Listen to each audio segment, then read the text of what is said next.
Berjumpa lagi dengan Albarak. Kita lanjutkan cerita Budak Bayangan. Jangan lupa share, like, komen, dan subscribe. Budak Bayangan bab 1746, Perang yang Adil. Setelah Sunni diperkenalkan dengan bentuk umum plot, rincian teknis yang lebih banyak harus didiskusikan.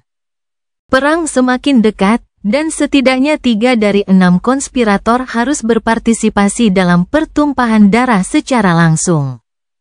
3 lainnya juga bisa ditarik ke dalam permainan mematikan antara kedua penguasa. Baik pemerintah maupun House of Night berusaha keras untuk mempertahankan netralitas. Tetapi tidak diketahui apakah klan besar akan melewati batas dalam memberikan tekanan, sehingga menjadikan setidaknya salah satu pihak netral sebagai kaki tangan dalam perang domain. Jet tampak sedikit gelisah. Sebelumnya posisi kami kurang lebih stabil. Tapi sekarang, dengan upaya pembunuhan terkutuk itu, entahlah. Situasinya tidak jelas. Dia melirik Casey dan mengangkat sebelah alisnya. Sang peramal buta tampak bingung sejenak, lalu berkata dengan pelan, berita itu menyebar seperti api yang membakar hutan, baik di dunia nyata maupun di alam mimpi. Sekarang, semua orang membicarakannya. Semua orang marah, tentu saja, bahkan klan legasi pun marah. Situasinya jauh lebih panas di Sword Domain, bahkan memanas. Tetapi Song Domain juga bereaksi buruk, pengaruh Nef melampaui batas. Jet mengerutkan kening. Itu cepat sekali. Bahkan terlalu cepat. Castle mengangguk. Seseorang telah bersiap. Mereka hanya menambah minyak ke dalam api. Ketika semua orang terdiam, Nevis berkata dengan nada tenang, aku bertanya-tanya. Siapa yang bertanggung jawab kali ini? Jet menatapnya, terdiam beberapa saat, lalu tersenyum miring. Itu bukan penampilanmu sendiri? Nevis sedikit mengernyit, tidak tersinggung dengan kata-katanya, tetapi tampak tidak senang. Jawabannya singkat, tidak. Sunni mendengarkan dengan penuh minat. Sebenarnya, dia telah mempertimbangkan bahwa semua ini juga direncanakan oleh Casey. Itu akan sejalan dengan tujuan dan kelicikannya. Namun, ada beberapa hal yang tidak masuk akal. Nevis bersandar dan mendesah. Pikiran pertamaku adalah bahwa itu sudah direncanakan oleh Morgan. Tapi itu bukan gayanya. Jika Morgan berada di balik pembunuhan itu, pasti ada banyak korban di antara tentara pemerintah. Bagaimanapun, dia selalu teliti. Jet menyilangkan lengannya sambil berpikir. Akhirnya, dia hanya menggelengkan kepala dan berkata dengan nada frustrasi, lalu siapa pelakunya? Tidak mungkin Song, kan? Kai juga tampak gelisah. Dia terdiam beberapa saat sebelum berkata dengan hati-hati, sebenarnya, itu bisa saja terjadi. Putri Morgan benar ketika dia mengatakan bahwa tidak banyak pemanah di dunia yang bisa melakukan hal seperti itu. 2 tersangka utama, kebetulan, berasal dari Song Domain. Salah satunya adalah Silent Stalker. Yang lainnya adalah Dar dari klan Maharana. Sunni tersenyum gelap di balik topeng. Orang itu, dia juga mempertimbangkan Dar dari klan Maharana. Pria itu memiliki kemampuan yang aneh untuk mengenai target dari jarak yang sangat jauh, dan gemar menggunakan anak panah yang sangat besar. Sunni pernah bersenggolan dengannya selama turnamen Dreamscape, dan hampir terkena beberapa anak panah itu sendiri. Kemudian, mereka saling bertarung di babak eliminasi, di mana keturunan legasi dibantai oleh Mongrel. Dia tidak meninggalkan kesan yang baik. Maharana juga merupakan salah satu klan bawahan Song. Evie menggaruk bagian belakang kepalanya. Dar dari klan Maharana? Terakhir kali aku mendengar tentangnya, dia adalah seorang master. Di mana dia sekarang? Casey menjawab beberapa saat kemudian, dengan mudah menarik informasi itu keluar dari kepalanya, dia mungkin masih seorang master. Meskipun tidak seorang pun melihat atau mendengar tentangnya dalam 6 bulan terakhir, dia bisa saja menantang mimpi buruk ketiga dan melampauinya secara diam-diam, atau mati saat mencobanya. Sunni terdiam beberapa saat, lalu berbicara dengan nada acuh tak acuh seperti biasanya. Saya dapat memberitahu Anda siapa yang berada di balik percobaan pembunuhan itu. Sebelumnya dia tidak yakin, tetapi sekarang, semua bagiannya menjadi cocok dengan sempurna. Sisanya menatapnya, menunggu penjelasan. Sunni mencondongkan tubuhnya ke depan sedikit. Instingmu benar, Lady Nevis. Itu memang Morgan, ya, atau setidaknya klan Valor. Tentu saja, mereka tidak pernah benar-benar berniat membunuhmu. Nevis mengangguk, itu sudah jelas. Tidak ada orang yang ingin membunuhku yang cukup bodoh untuk mencoba dengan setengah hati. Tapi mengapa kau menunjuk ke klan Valor? Dia meringis di balik topeng. Penyerang itu harus tahu jadwalmu. Mereka juga harus tahu bahwa Nigma Gate akan memancingmu ke tempat terbuka. Tentu saja, penembak jitu itu bisa saja mencoba menyerangmu di jalan yang ramai, atau bahkan melalui beberapa dinding. Tetapi taman itu adalah lokasi yang terlalu strategis untuk serangan semacam itu menjadi suatu kebetulan. Aku cukup yakin bahwa Morgan tahu tentang gerbang itu sebelumnya dan memilih lokasi pertemuan kita sesuai dengan itu. Satu berasumsi bahwa dia ingin mengukur kekuatanku. Tetapi dia hanya ingin membawamu ke zona impact. Sunni berhenti sejenak, lalu menggelengkan kepalanya. Tidak. Sebenarnya, lebih mungkin dia menginginkan keduanya. Putri perang sangat efisien, bagaimanapun juga, tindakannya jarang hanya mengejar satu tujuan. Evie mengerutkan kening. Mengapa melakukannya? Dia menatapnya diam-diam sejenak. Seperti yang sudah kukatakan, tindakan Morgan cenderung mencapai beberapa tujuan sekaligus. Jadi, mengapa melakukan percobaan pembunuhan terhadap adik perempuannya? Alasan pertama cukup jelas, karena kamu dan rekan-rekan perwakilan pemerintahmu sedang menderita akibatnya sekarang.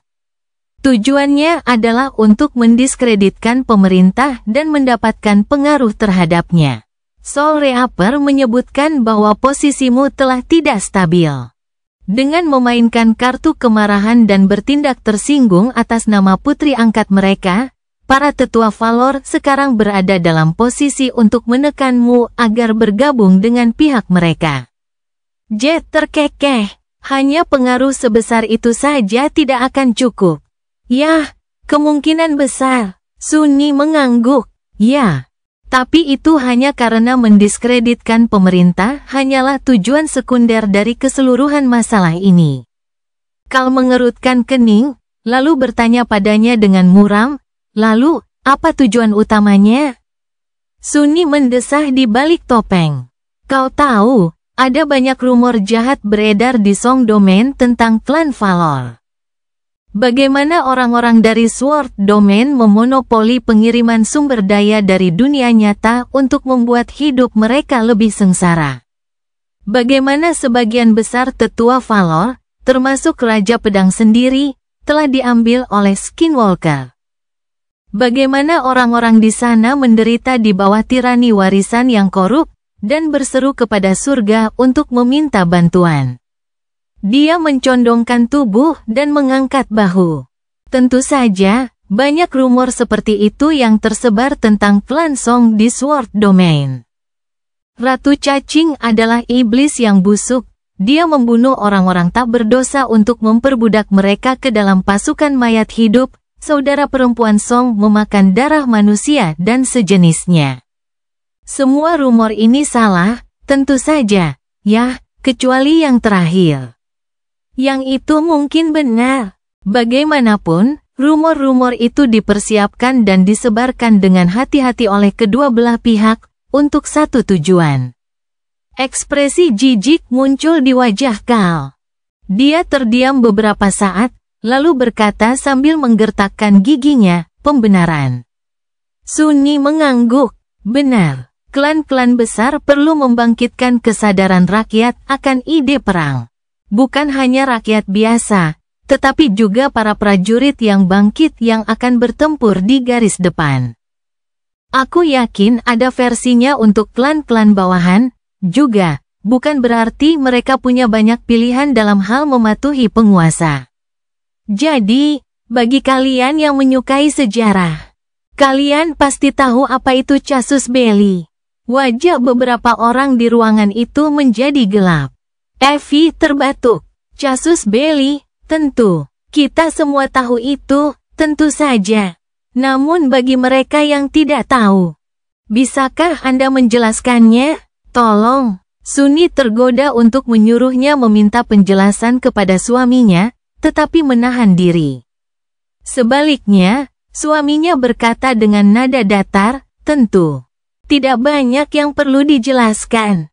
Casus Belli hanyalah istilah keren untuk pembenaran.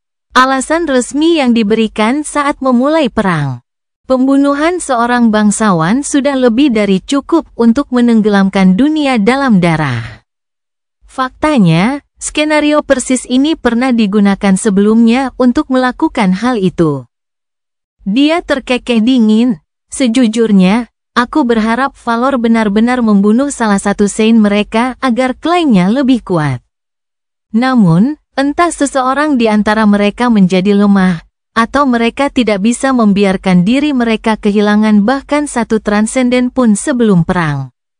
Bagaimanapun, seseorang mencoba membunuh Changing Star, Saint favorit umat manusia, dan kedua tersangka utama kebetulan berasal dari Song Domain. Salah satu dari mereka bahkan tidak bisa diinterogasi. Ini lebih dari cukup untuk membuat cerita yang bagus. Sunni mendesah. Adapun fakta bahwa tidak ada satupun prajurit pemerintah yang tewas, yang tidak seperti tindakan kejam Morgan biasanya. Itu juga merupakan hasil dari perhitungan yang cerdik. Jika tujuan dari percobaan pembunuhan itu adalah untuk membuat klan Valor terlihat seperti pihak yang dirugikan, maka bukankah akan kontraproduktif jika membuat pemerintah menderita lebih banyak kerugian daripada klan Valor? Siapa yang akan terlihat seperti korban sebenarnya? Jadi, itu semua adalah bagian dari rencana. Suaranya yang dingin bergema di ruangan itu terdengar sedikit menyeramkan. Saat semua orang mencerna kata-katanya dalam diam, Sunni tertawa. Yah, setidaknya begitulah yang akan kulakukan. Dengan lebih banyak gaya, tentu saja. Nevis menatapnya dengan muram, tidak mengatakan apapun. Namun akhirnya, dia berbicara dengan nada tenang, jadi, mereka menyuruh seseorang berpura-pura mencoba membunuhku sambil menggunakan metode yang akan menunjuk seseorang yang melayani Kisong. Ini memberi mereka amunisi yang mereka butuhkan untuk menyatakan perang dan mempertahankan ilusi kebenaran. Pada akhirnya. Dan, sebagai bonus tambahan, mereka bahkan mendapat kesempatan untuk menekan pemerintah agar membuat konsesi, atau bahkan bergabung dengan pihak mereka sepenuhnya. Dia mengangguk, lebih kurang. Nevis mendesah dan mengalihkan pandangan. Dia terdiam beberapa saat, lalu berkata pelan, "Yah, bagus. Sebenarnya, ini menguntungkan kita. Jika aku menjadi katalisator dimulainya perang, sudah sewajarnya aku menjadi orang yang mengakhirinya." Pada saat itu, Casey berbicara, suaranya sedikit muram. Jika mereka sudah bergerak begitu terbuka, maka tampaknya kita punya lebih sedikit waktu daripada yang kita kira.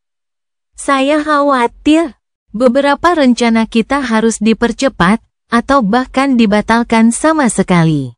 Sunni mengerutkan kening di balik topeng. Ya, seperti aku yang menempa pedang untuk Nevis, aku ragu aku bisa tiba tepat waktu. Bukan? Nevis menggertakkan giginya. Sudah lama sekali. Yang bisa kita lakukan adalah mempersiapkan diri sebaik mungkin. Saat Song dan Valor berperang, satu-satunya pihak yang akan menang adalah kita. Dia melihat ke arah orang-orang yang berkumpul di ruangan itu, tatapannya tertuju pada Sunny. Tiba-tiba, senyum tipis muncul di wajahnya. Atau, kita akan mati. Lord Shadow, kebaikan yang kuberikan padamu, sebaiknya kau segera menepatinya.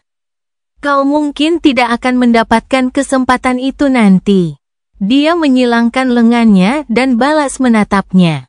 Siapa yang memberimu izin untuk mati? Sunny tersenyum tipis di balik topengnya, lalu berkata dengan nada dingin, kamu terlalu lemah saat ini. Jadilah lebih kuat dulu. Nephis terdiam sejenak, lalu terkekeh. Baiklah, jika kau memaksaku untuk menjadi lebih kuat, sepertinya aku tidak punya pilihan lain. Aku akan melakukannya. Tak lama setelah itu, pertemuan rahasia itu berakhir. Para anggota kelompok itu pergi, sebagian secara terbuka, sebagian lagi secara rahasia. Sunny sendiri menyeberangi perbatasan antara wilayah-wilayah, kembali ke kuil tanpa nama. Ada banyak hal yang harus dilakukannya. Di luar istana klan api abadi, mesin perang berputar, dan dunia terus bergerak. Budak Bayangan bab 1747, Tuan Mongrel yang terkenal jahat. Pada hari-hari setelah Sunny ditunjuk sebagai pemasok memori Firekeeper, Brilliant Emporium telah mengalami transformasi. Setelah didirikan sebagai kedok untuk kemampuannya menenun sihir, memori butik tiba-tiba berkembang pesat karena banyaknya transaksi akuisisi yang mengalir melaluinya. Hampir seolah-olah dia adalah pedagang sungguhan. Para penjaga api cukup dermawan. Nephis tidak menikmati dukungan dari para tetua Valor. Jadi pasukan pribadinya jarang menerima sumber daya yang layak diterima oleh pengawal pribadi seorang putri. Mereka hidup dengan gaji yang sangat sedikit yang tidak akan mencukupi kebutuhan 50 orang yang terbangun, apalagi 700 orang master. Meskipun demikian, mereka cukup kaya. Kekayaan mereka tidak berasal dari klan agung, tetapi dari hasil kerja keras mereka sendiri. Setiap kali Valor mengirim Nephis dan penjaga api untuk menghadapi bencana mengerikan semacam itu, yang terjadi secara berkala, banyak sekali kekejian yang akan tumbang di tangan mereka. Itu berarti akan ada banyak kenangan dan gema yang dibawa pulang dari setiap ekspedisi, serta bahan-bahan berharga yang diperoleh dari makhluk mimpi buruk. Para penjaga api menyimpan yang terbaik untuk diri mereka sendiri dan menjual sisanya. Dengan begitu, mereka cukup mandiri, dan pundi-pundi mereka tidak pernah kosong. Cassie mengelola aset Firekeeper, berinvestasi di berbagai perusahaan di seluruh Sword Domain. Faktanya, banyak perusahaan di Bastion dan kota-kota muda lainnya telah didanai olehnya atas nama Nephis, tidak hanya mendatangkan pendapatan yang stabil, tetapi juga menambah reputasi Changing Star. Ada juga dana amal yang cukup besar yang didirikan oleh Firekeeper untuk membantu orang yang membutuhkan. Singkatnya, Nephis cukup kaya meskipun dijauhi oleh para tetua klan Valor. Dan sekarang, Sunny juga mendapatkan keuntungan dari kekayaannya. Ada banyak rumor yang mengejeknya di Bastion akhir-akhir ini. Memanggilnya dengan sebutan yang tidak pantas dan menjelaskan secara rinci apa sebenarnya yang sedang dilakukannya untuk Nephis sebagai imbalan atas uang dan hadiahnya. Namun Sunny tidak keberatan. Sebenarnya, dia sangat yakin bahwa semua orang yang berbicara omong kosong tentangnya hanya iri. Siapa yang tidak ingin menerima hadiah mahal dan perhatian dari seorang wanita muda yang sangat cantik? Apa yang perlu dipermalukan? Jika mereka tidak tahu bagaimana menempatkan diri mereka dalam posisi yang membuat iri, itu masalah mereka. Plus, dari semua hal yang Sunny pelajari selama bertahun-tahun, rasa malu bukanlah salah satunya. Dia tidak punya rasa malu sejak awal. Bagaimanapun, Brilliant Emporium kini menangani aliran kenangan masuk dan keluar dari Ivory Island, mengumpulkan komisi dari setiap transaksi. Memang, Firekeeper tidak banyak menjual akhir-akhir ini, tetapi mereka sedang berfoya-foya. Perang sudah di depan mata, dan semua orang yang tahu tentangnya sedang terburu-buru untuk mempersenjatai diri sebaik mungkin. Aiko begitu gembira sehingga Sunny benar-benar khawatir gadis mungil itu akan meledak karena kegembiraannya. Keserakahan dan cintanya pada uang bahkan membuat keserakahannya yang luar biasa menjadi malu. Namun, kesepakatan dengan Firekeeper bukanlah satu-satunya alasan mengapa Brilliant Emporium berjalan lebih baik dari biasanya. Sisi bisnis restorannya juga berkembang pesat. Dan alasannya bukan hanya wajah Sunny. Ya, bisa dibilang begitu. Alasan sebenarnya adalah duel terkutuk itu dengan Tristan dari klan Aegis Ross.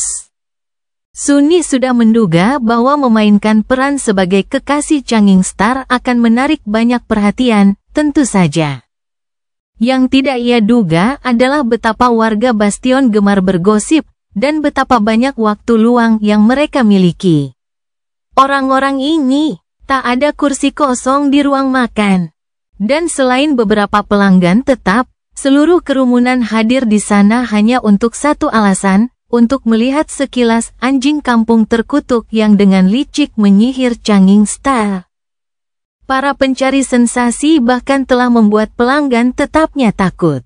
Semakin sedikit dari mereka yang datang ke Brilliant Emporium setiap harinya, membuat Sunny kesal. Dia bisa mendengar bisik-bisik mereka dari dapur. Saya melihatnya. Ya Tuhan, saya masih bimbang sebelumnya. Tetapi sekarang saya benar-benar mengerti Lady Nevis.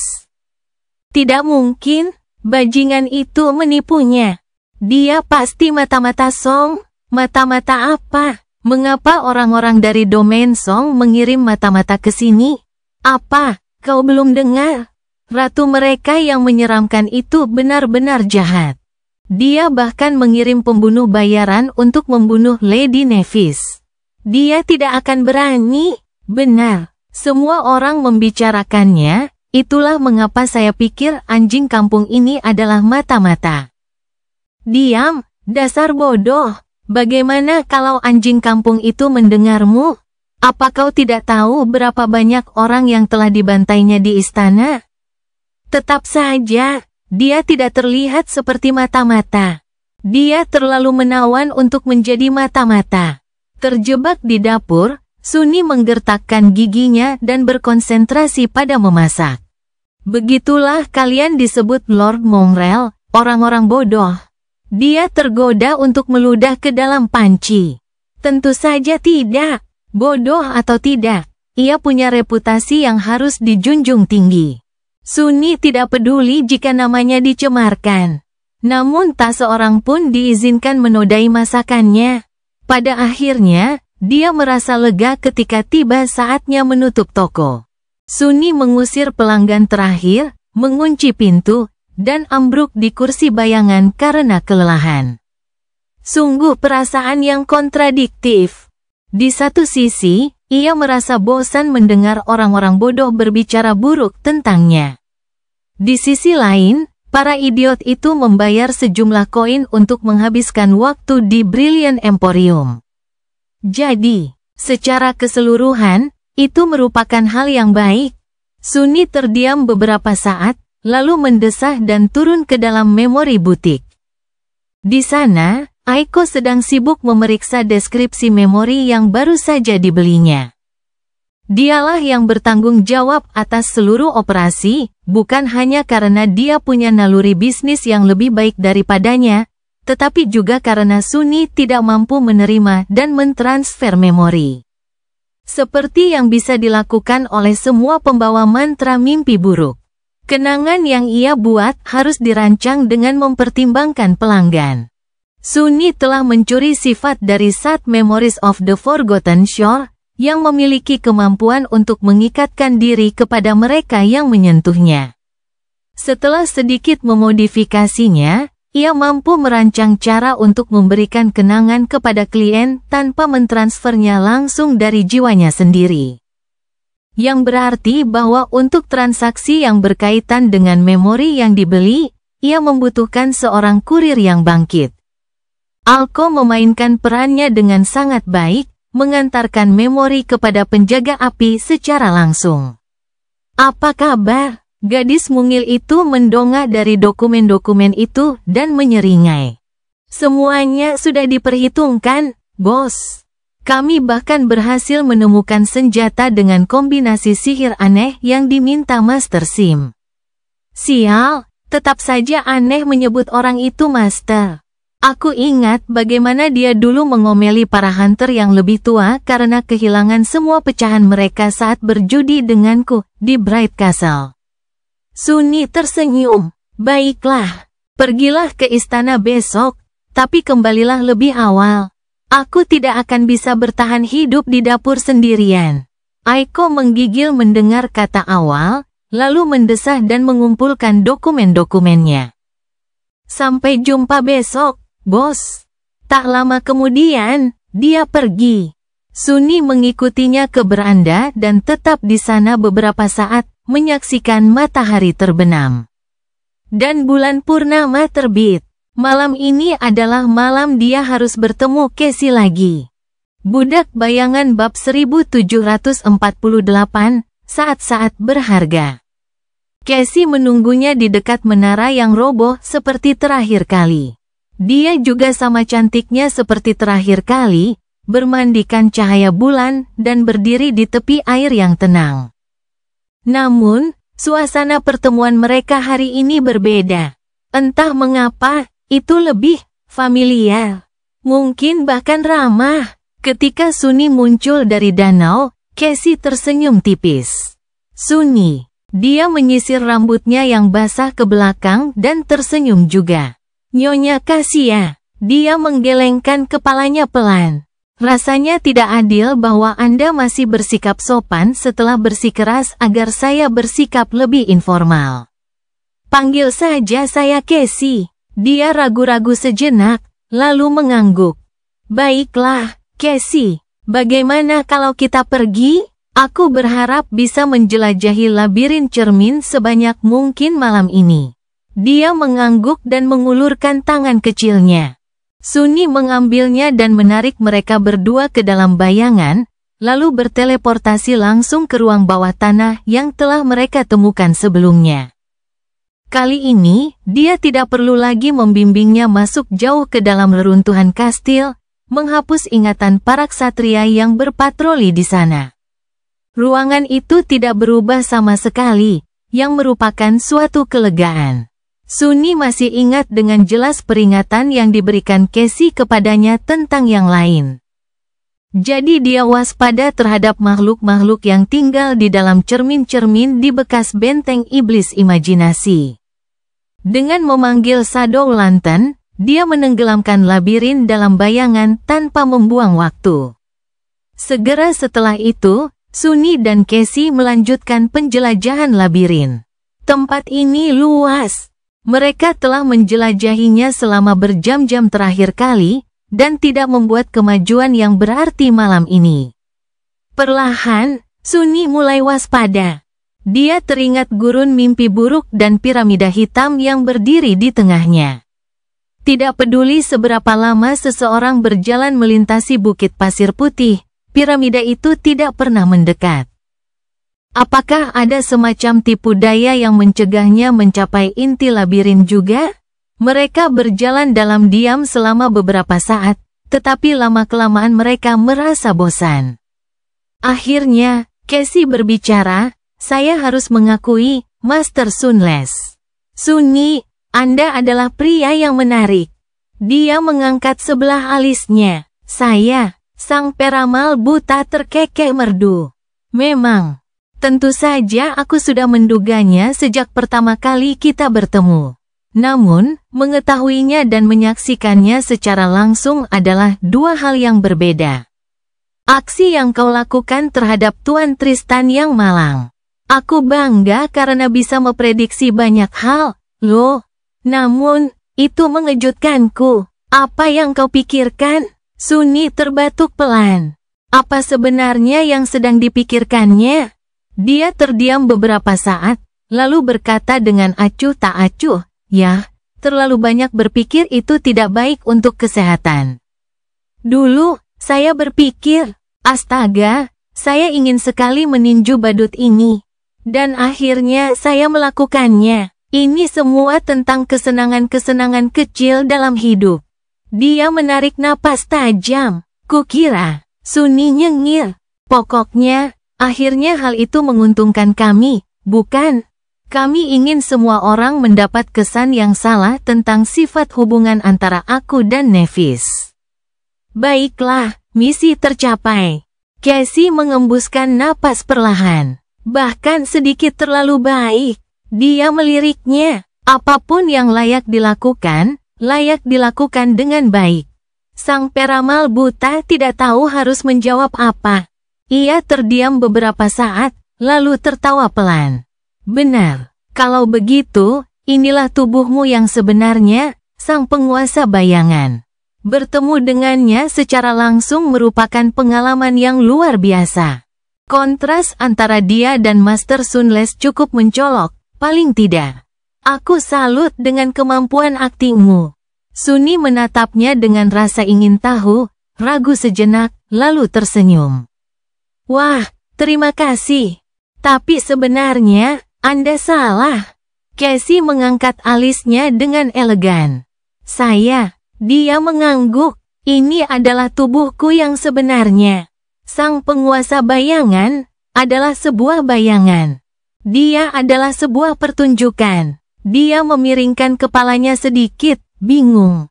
Tunggu, maksudmu ini, si penjaga toko, adalah kepribadianmu yang sebenarnya, dan Saint of Godgrave yang angkuh itu hanya akting?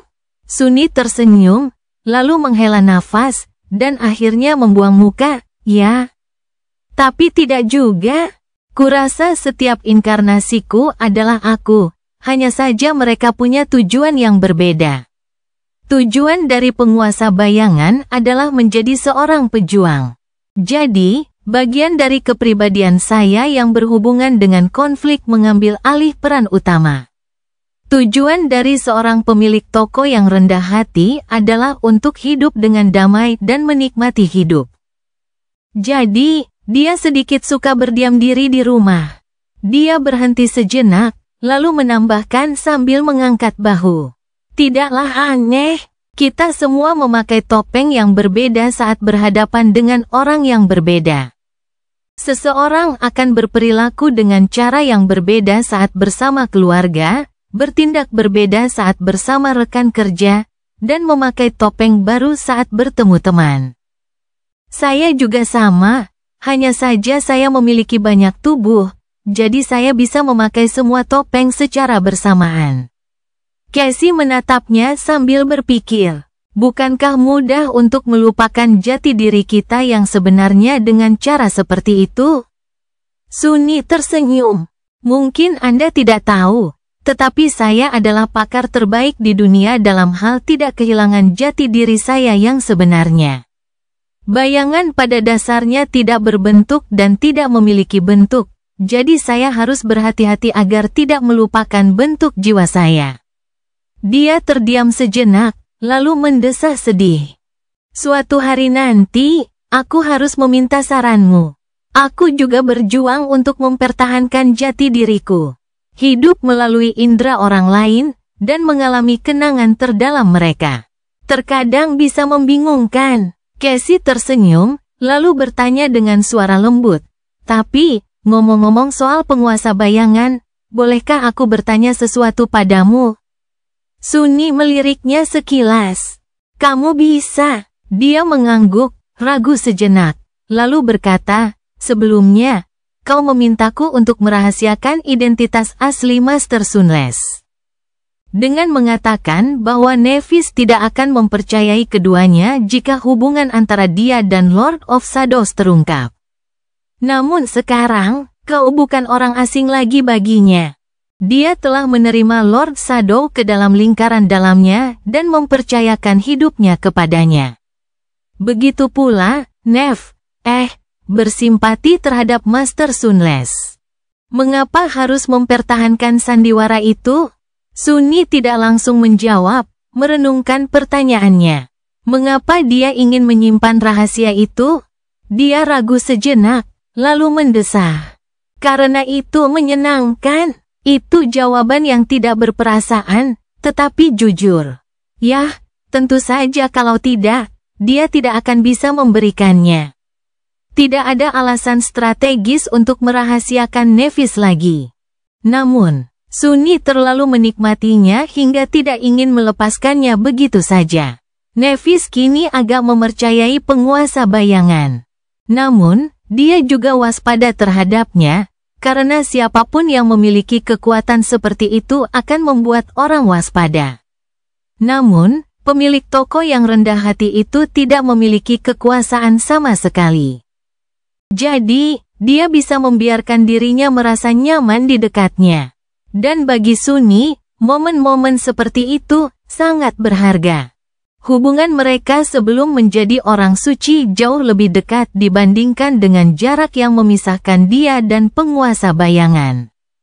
Dia tidak ingin kehilangan momen ini. Cassie tertawa kecil. Menyenangkan? Yah, harus kuakui, memang sangat menyenangkan. Namun, dia terdiam sejenak, lalu bertanya dengan tenang, tidakkah kau pikir tidak adil baginya menyimpan rahasia seperti itu? Sunni tetap diam, senyum perlahan menghilang dari wajahnya. Akhirnya, dia menghela napas dan menundukkan kepalanya. Kau benar, ini memang tidak adil, tapi jangan khawatir, aku akan segera memberitahunya. Dia menatap ke depan dan menambahkan dengan sedikit penyesalan dalam suaranya, aku akan memberitahunya sebelum perang dimulai. Sampai saat itu, yah, Master Sunless mungkin harus berusaha menikmati hari-hari terakhirnya yang damai semaksimal mungkin. Keduanya terus menelusuri labirin itu, kadang berdiam diri, kadang berbincang ini itu. Sayangnya, Sunni gagal memecahkan labirin kali ini juga. Tidak lama sebelum fajar tiba, dia mendapati dirinya kembali di ruang bawah tanah, berhadapan langsung dengan Cassie. Sudah waktunya untuk menunjukkan padanya kenangan lainnya. Budak Bayangan bab 1749, tinggalkan semuanya. Pertarungan baru saja berakhir, dan Interbis telah tiada. Kegembiraan yang kelam karena telah membunuh tukang daging Falcon Scott telah membasahi hati Sunni dan surut seperti air pasang. Meninggalkannya dingin dan hampa, gelap dan sama sekali tanpa cahaya. Tidak ada yang mengikatnya ke dunia lagi. Ia diusir dari mantra mimpi buruk, takdir, dan keberadaan itu sendiri. Di seluruh dunia, dua dunia, sebenarnya, tidak ada seorang pun yang peduli apakah ia hidup atau mati. Tidak ada seorang pun yang ingat bahwa ia ada. Menghadapi kenyataan pahit kehilangan itu terlalu menyakitkan, dan karenanya, Sunni ingin sekali meninggalkannya. Dia membuka matanya di aula yang sudah dikenalnya. Sinar matahari yang hangat mengalir melalui jendela kaca patri, mewarnai dinding gading dengan warna-warna cerah. Rantai-rantai berat tergeletak di lantai, tersusun dalam lingkaran yang sempurna. Langit di luar tampak luas dan biru. Pulau Gading mengapung di lautan awan, diselimuti keheningan yang damai. Sunni tidak ingin datang ke sini. Sebenarnya, yang ia inginkan hanyalah menghindari tempat ini dengan cara apapun. Namun, disinilah jiwanya berlabuh di alam mimpi, dan karenanya, disinilah ia tiba setelah menyerah pada dunia nyata. Berdiri di tengah lingkaran rantai, Sunni bergeser sedikit dan menghilang dalam bayangan. Menara Gading sebagian besar kosong saat ini, sebagian besar penjaga api masih tenggelam dalam mimpi buruk mereka. Sementara Nevis dan anggota kelompok lainnya terlalu sibuk untuk sering mengunjunginya. Tetap saja, dia tidak ingin terlihat oleh siapapun. Mereka tidak dapat mengingatnya bahkan jika dia memberitahu siapa dia, jadi tidak ada gunanya. Sunni meluncur di lantai sebagai bayangan, bersembunyi dalam kegelapan di dekat gerbang. Kemudian, ia memperluas indera bayangannya keluar dan membeku. Di atas rumput zamrud di luar pagoda besar, dua orang berjalan menuju gerbangnya. Sinar matahari tiba-tiba tampak lebih terang. Dia tetap bersembunyi saat mereka memasuki aula yang disinai matahari. Nevis mengerutkan kening, sementara Cassie mengikutinya dengan ekspresi bingung yang aneh di wajahnya yang halus. Sunni tetap tidak bergerak, sementara dia dengan enggan menguping pembicaraan mereka. "Apa kamu yakin?" Cassie mengangguk perlahan. "Ya, saya rasa begitu. Masa depan telah tumbuh terlalu sulit dipahami." Nevis berhenti dan tetap diam selama beberapa saat. "Bisakah itu dihubungkan dengan transendensi Anda? Atau menyaksikan hal itu di Verge?" Gadis buta itu ragu sejenak. "Itu juga yang kupikirkan. Namun, aku telah menghubungi beberapa peramal secara rahasia. Mereka semua tampaknya mengalami kesulitan melihat sesuatu dari masa depan, juga di seluruh dunia." Kerutan di dahi Nevis semakin dalam. "Apa yang menjadi alasannya? Gempa susulan karena gerbang mimpi terbuka? Rantai mimpi buruk itu sendiri?" Dia menggelengkan kepalanya dan meneruskan berjalan. "Kita harus menyelidikinya nanti. Saat ini, terlalu banyak yang harus dilakukan. Di luar sana benar-benar kacau, dengan begitu banyak orang yang tiba-tiba tiba di alam mimpi." Kamp pengungsian di luar bastion kekurangan perbekalan dan tenaga kerja, dengan terlalu sedikit yang terbangun untuk menjaga mereka dari makhluk mimpi buruk. Setidaknya tidak ada kekurangan air, tetapi semuanya terlalu tiba-tiba. Situasinya dapat dengan cepat berubah menjadi bencana. Cassie mendesah. "Kudengar mereka akan membangun kota di tepi danau, dan dengan kebangkitan para penidur Antartika, kini ada lebih banyak prajurit yang tangguh daripada sebelumnya." Nevis mengangguk. "Tetap saja. Aku akan ke sana untuk membantu." Gadis buta itu terdiam sejenak. "Begitu ya, kalau begitu, aku akan pergi bersamamu."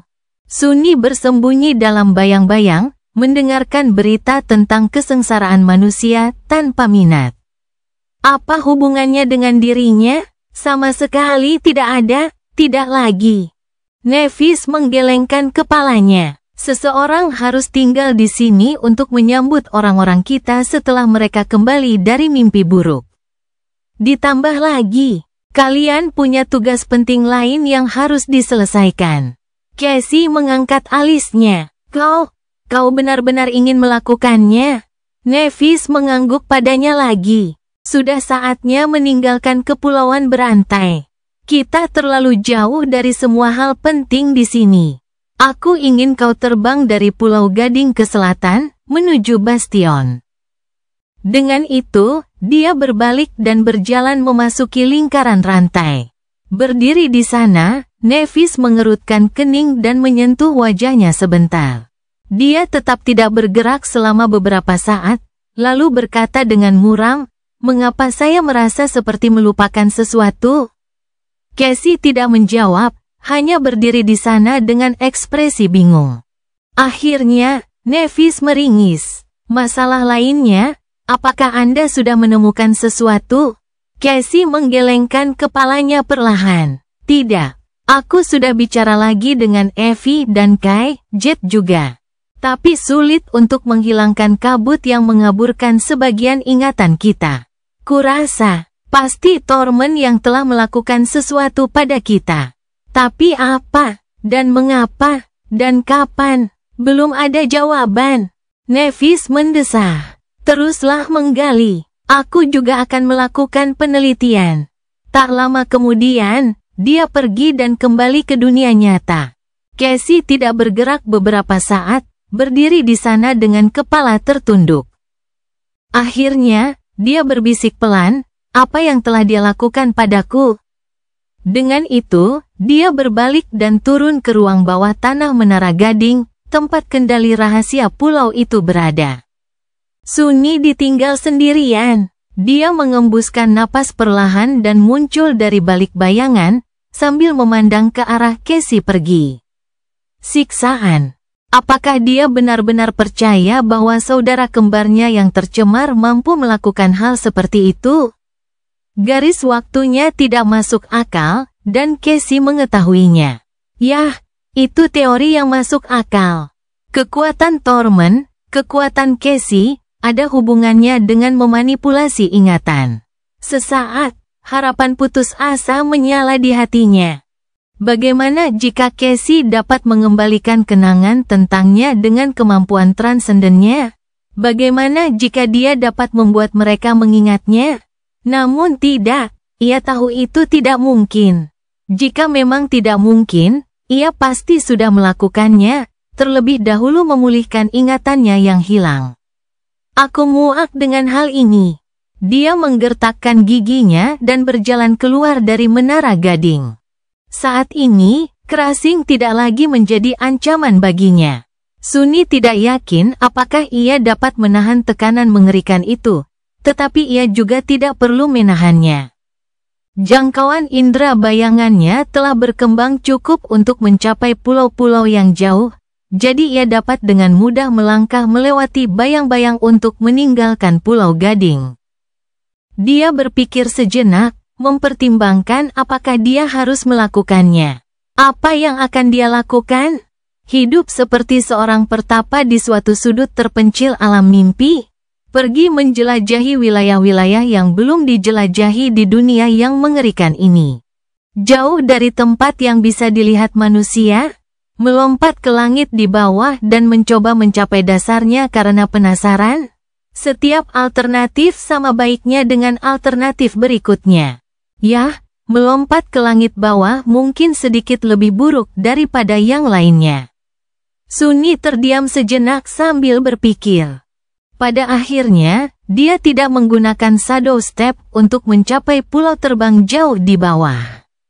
Sebaliknya, ia mengelilingi pagoda besar dan menuju Gazeba Anggun, tempat portal menuju menara Ebony berdiri. Jika dia ingat benar, ada sebuah ruangan di menara Nether yang hangus, yang dindingnya diukir dengan banyak sekali rune. Sunny tidak mampu memahami rune itu sebelumnya, atau setidaknya mempertahankan pemahaman terhadap kata-kata daemon kuno itu. Namun, setelah kunjungannya ke Muara, siapa yang tahu apa yang bisa dia pelajari? Budak Bayangan bab 1750, tak ada apa-apa selain waktu. Menara Ebony tampak sama seperti terakhir kali Sunny melihatnya, mengambang tak menentu di kehampaan hitam tak berbatas, dengan lautan api yang membakar tanpa henti di atasnya. Para penjaga api telah mendirikan pos terdepan di sini, tetapi setelah pemutus rantai memperoleh kemampuan untuk menghadapi penghancuran, mereka hanya mempertahankan kehadiran simbolis di langit bawah. Sekarang setelah para pengikut Nef pergi untuk menantang para mimpi buruk, tidak ada seorang pun di sekitar. Ia melangkah keluar dari lengkungan hitam di tingkat tertinggi pagoda obsidian dan tetap di sana selama beberapa saat, menatap ke kejauhan. Di suatu tempat yang jauh, di dunia yang berbeda, salah satu bayangannya mengikuti Rain. Sunny harus memikirkan cara untuk mendekatinya secara terbuka, tetapi kondisi mentalnya saat ini terlalu tidak stabil untuk dicoba. Nanti aku pikirkan lagi, tak ada yang bergerak di langit bawah. Tak ada yang mengganggu keheningan yang dingin. Terbebas dari tekanan yang menyesakkan dari kebersamaan manusia, ia merasa nyaman untuk pertama kalinya dalam beberapa saat. Atau setidaknya mati rasa, ada penghiburan dalam kesendirian. Sunny mengembuskan napas perlahan, lalu membiarkan mantel onyx kembali ke balik kulitnya. Dengan pakaian militernya yang compang camping, dia hampir telanjang. Setelah ragu-ragu sejenak, Sunny membiarkan bayangan liar menyelimuti tubuhnya yang lentur, dan mewujudkannya menjadi kain yang lembut. Memanggil mata air abadi, dia memuaskan dahaganya dan meninggalkan tingkat ke-6 menara Ebony. Tingkat kelima terdiri dari satu ruangan besar. Ruangan itu diselimuti kegelapan, dengan banyak sekali rune yang menutupi dinding obsidian. Rune-rune inilah yang menjadi alasan mengapa Sunny memilih untuk datang ke tempat ini. Dia menatap mereka tanpa emosi. Aku sudah tahu, sebelumnya, Sunny tidak mampu membaca rune terlarang. Bahkan, hanya dengan melihatnya saja sudah hampir membunuhnya. Tetapi sekarang keadaannya berbeda. Dia tidak hanya tumbuh jauh lebih kuat sejak hari-harinya sebagai seorang yang terbangun, tetapi dia juga telah menerima wahyu kegilaan dari dosa penghiburan. Berkat itu, ia dapat melihat sekilas rahasia yang ditinggalkan Ariel, dan tampaknya ia kebal terhadap kekuatan rune terlarang berkat pengetahuan dewa yang terlupakan. Jadi, Sunny tidak lagi merasa jijik dengan rune yang terukir di dinding menara eboni. Yang dia rasakan hanyalah sedikit rasa tidak nyaman. Tentu saja, dia masih harus berhati-hati saat mempelajarinya. Pengetahuan tentang Void yang dapat ditanggung oleh Daemon bisa saja menanam benih korupsi ke dalam jiwa transendennya. Dan tidak ada yang tahu apakah ada di antaranya yang tercampur dalam bagian tentang dewa yang terlupakan. Ada juga sedikit masalah. Nether tidak menggunakan alfabet rahasia yang paling dikenal Sunny saat meninggalkan catatan di dinding, dan karena mantra tidak pernah menerjemahkan rune terlarang. Ia tidak dapat melakukannya sendiri dari ingatan. Setelah bertahun-tahun mengembara di alam mimpi dan menjelajahi reruntuhan kuno, ia dapat menguraikan maknanya, tetapi penerjemahan yang tepat akan memakan banyak waktu. Yang baik-baik saja, Sunny tidak punya apa-apa selain waktu, akhir-akhir ini. Namun, dia tidak langsung mulai bekerja. Apa terburu-buru? Sebaliknya, Sunny meninggalkan lantai kelima dan turun lebih rendah. Ia melewati kuil suci di lantai 4, bengkel di lantai 3, reservoir api suci di lantai 2 tempat lengan wafer pernah dibiarkan terbakar. Dimakan oleh pembusukan yang mengerikan, dan akhirnya mencapai lantai pertama menara eboni. Di sanalah para penjaga api mendirikan tempat tinggal mereka. Ruang tengah dulunya diselimuti kegelapan, tetapi sekarang, ruangan itu terang benderang oleh banyak lentera ajaib. Sunny menghitungnya dengan tenang dan tersenyum. Setiap lentera adalah memori milik salah satu penjaga api. Mereka ditinggalkan di sini karena suatu alasan. Selama pemilik lentera masih hidup, lentera mereka akan terus bersinar. Jika mereka mati, lentera itu akan lenyap menjadi hujan bunga api, hancur bersama memori mereka yang lain. Ada ruangan serupa di Menara Gading, yang bisa mengetahui apakah ada di antara mereka yang telah meninggal. Dari apa yang terlihat, para penjaga api berhasil dalam mimpi buruk kedua. Jumlah lentera tidak berkurang sama sekali, setidaknya belum.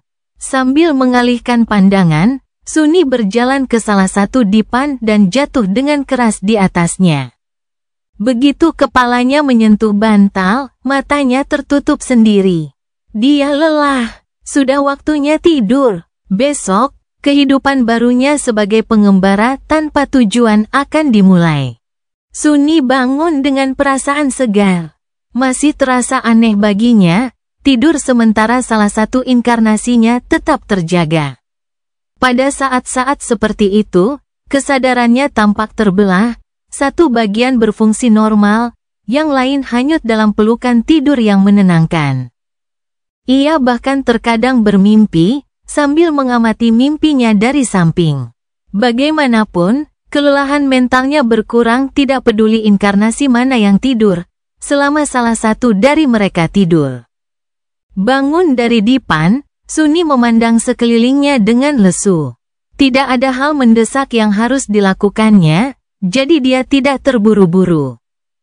Dia memanggil peti ketamakan, mengeluarkan beberapa perlengkapan, dan membumbui daging monster. Sementara daging itu dipanggang, Sunny menyeduh kopi untuk dirinya sendiri. Kemudian, ia mengambil panci dan piring berisi daging itu keluar dan menyantap sarapannya sambil menjuntaikan kakinya di atas jurang tak berdasar di langit bawah. Lautan api suci di atas sana menciptakan langit yang spektakuler. Ia menikmati pemandangan itu sejenak, menyeruput kopi dan tidak memikirkan apapun secara khusus. Namun, akhirnya Sunny merasa bosan, dan akhirnya kembali ke lantai 5 menara eboni.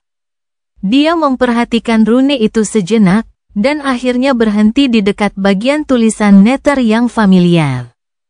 Di luar sana, di dinding obsidian, sebuah peta aneh telah diukir di batu.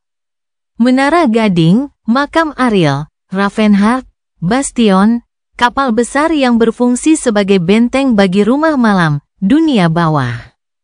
Dan topeng wafer ditempatkan di atas 6 bangunan penting lainnya, dengan tanda tanya di sebelahnya. 6 benteng lainnya hanya ditandai oleh satu rune masing-masing. Hasrat, kelupaan, ketakutan, imajinasi, ketenangan, takdir, dan takdir. Sunny mempelajari peta itu dengan geli. Sebelumnya, hal itu tampak agak aneh, lagi pula, tidak ada batas, tidak ada medan, tidak ada ukuran jarak antara benteng-benteng. Semuanya tampak tidak terhubung, seolah-olah tidak ada peta sama sekali. Tentu saja, Sunny tahu bahwa para daemon telah membangun benteng mereka di alam yang berbeda, jadi, itu bisa saja menjadi peta alam. Hanya setelah alam mimpi telah mengasimilasi semua alam fana dan 5 dari 6 alam dewa, benteng-benteng daemon akhirnya terhubung melalui daratan. Akhirnya pandangannya tertuju pada ukiran topeng penenun. Nether tidak tahu di mana saudara-saudaranya yang tertua tinggal, atau apakah tempat seperti itu memang ada. Mungkin Wafer adalah seorang pengembara yang tunawisma, seperti Sunny. Sambil tersenyum muram, Sunny mengalihkan pandangan dari peta dan mengalihkan perhatiannya ke rune. Cerita bersambung. Jangan lupa share, like, komen, dan subscribe, agar tidak ketinggalan cerita selanjutnya.